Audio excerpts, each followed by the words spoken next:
All right, guys, I have reviewed the Notice Retrospect before, but this one was sent in by a viewer of the channel, Chris, who sent in a few watches, the Helios Seafort that I just did recently, but he also sent in his Notice Retrospect. And the one I did before was the white version, and both these are version 1, but there is a new one coming out. I'll put a link in the description to Notice website.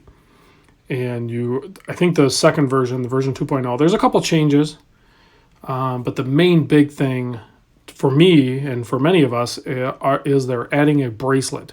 Now you can buy the bracelet separate, I think for $70, or you can do the pre-order. I think is $200 deposit, and then the watch with the bracelet is like $450. So, but the main addition is the bracelet. And then I think they went with a full loomed bezel. There might be a couple other things. Go click on the link if you're interested and read. And Wes and Colin break it all down. Those are the owners of Notice, and they're the creators of these Notice watches they have a few different models, but the Retrospect is one of their coolest ones. It's one of their first ones, if not their first one. I can't really remember if it was this one or the Contrail. I can't remember, but this one's really cool because one of the things I like about it is that concave dive bezel insert in there, and then that coupled with the fact that you have a domed sapphire crystal kind of has a cool dish and then rise effect to it. It really has a really cool unique approach to it. I haven't really seen it in any other watch, but I'm gonna bust out the measurements again. Like I said, I've already done this watch before, but in white. This blue is actually really cool. It's 40.5 or 40.5 millimeter wide.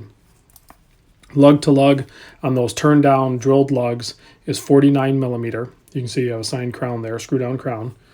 And the thickness, including the sapphire crystal, which rises just above the bezel, you can see there, is about 13.4 millimeters, what I measure. And the lug width is 22 mil. So I'll use Seikoholics. You probably already have 22 mil straps laying around. But definitely, if you're going to order the new one, definitely get that bracelet. Even if you have the old one, like this one, the first version, go order that bracelet. It's an H-Link bracelet. It looks great, and $70, that is a steal. So definitely order that. I put this one on a Strap Mill Canada padded leather, and I have been waiting for the right watch to put this strap on, and this blue works perfectly with this. This is the strap that this one came on, which is also a padded leather with their signed buckle and everything, and it has the quick release hardware.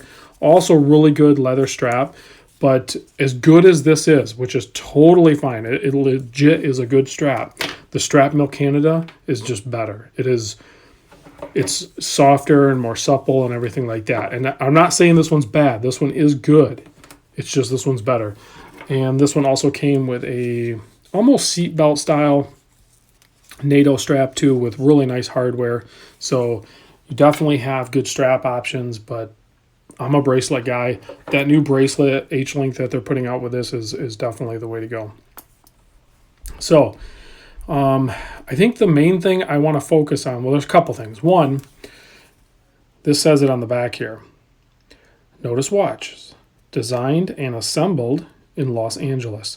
So sure, the parts are foreign, but they actually assemble it in Los Angeles. So they control all of the quality and fitment of everything. So you can see everything is like really good shape here. And you have a sandwich dial, so the lume is really cool.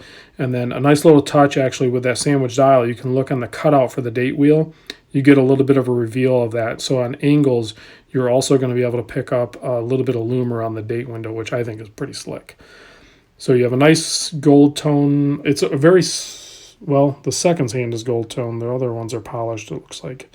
So really nice color play, nice coin edge bezel.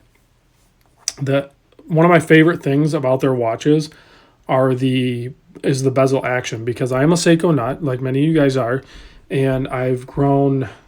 It's not whether I like it or dislike it, but I'm used to and it's comfortable, the Seiko bezel action. But this action on this it reminds you of the Seiko bezel action, but it feels like how Seiko should feel. It has just the right amount of resistance. It has a really nice, consistent click to it. It's 120 click. And it's, I mean, this is like a fidget spinner. This thing is like, oh, gee, I went too far. I guess I'll go around again. Yeah, you totally want to play with this bezel. Like, this is like non-stop action. So a little bit of backplay to settle in, but it works great. Everything lines up. So overall, it's a really good watch. I'm super happy with this design, and it's nice to see that they're coming out with version 2.0, and they added a bracelet, because that's definitely a home run. So I think I covered everything here. They also, I did read on the new version, they said it's thinner, and then they give the measurements of, basically the measurements of this. So I'm not sure. I'll have to check with Wes and Colin on that, because I'm not really sure how they made it thinner. This does house the NH35 movement in it, but they do regulate it to 4 positions. I did not throw it on my time grapher to check that, but maybe I will. I've been super busy with some other stuff, so that's kind of restrictive as far as spending too much time on the hobby, guys. I'm trying to spend as much time as I can with it, but it's tight for sure. So let me close you out with a lume shot here. Well, before I do that, let me give you a wrist shot. I've been wearing this thing all afternoon, and I gotta say, man, like I said, on this Strap Mill Canada strap, it is just, there it is on my 7.25 inch wrist, and I really like this padded strap. It is so comfortable. It's like a really good fitting shoe, you know, just as soon as you put it on, it's just comfort. I know it's a weird analogy, but whatever.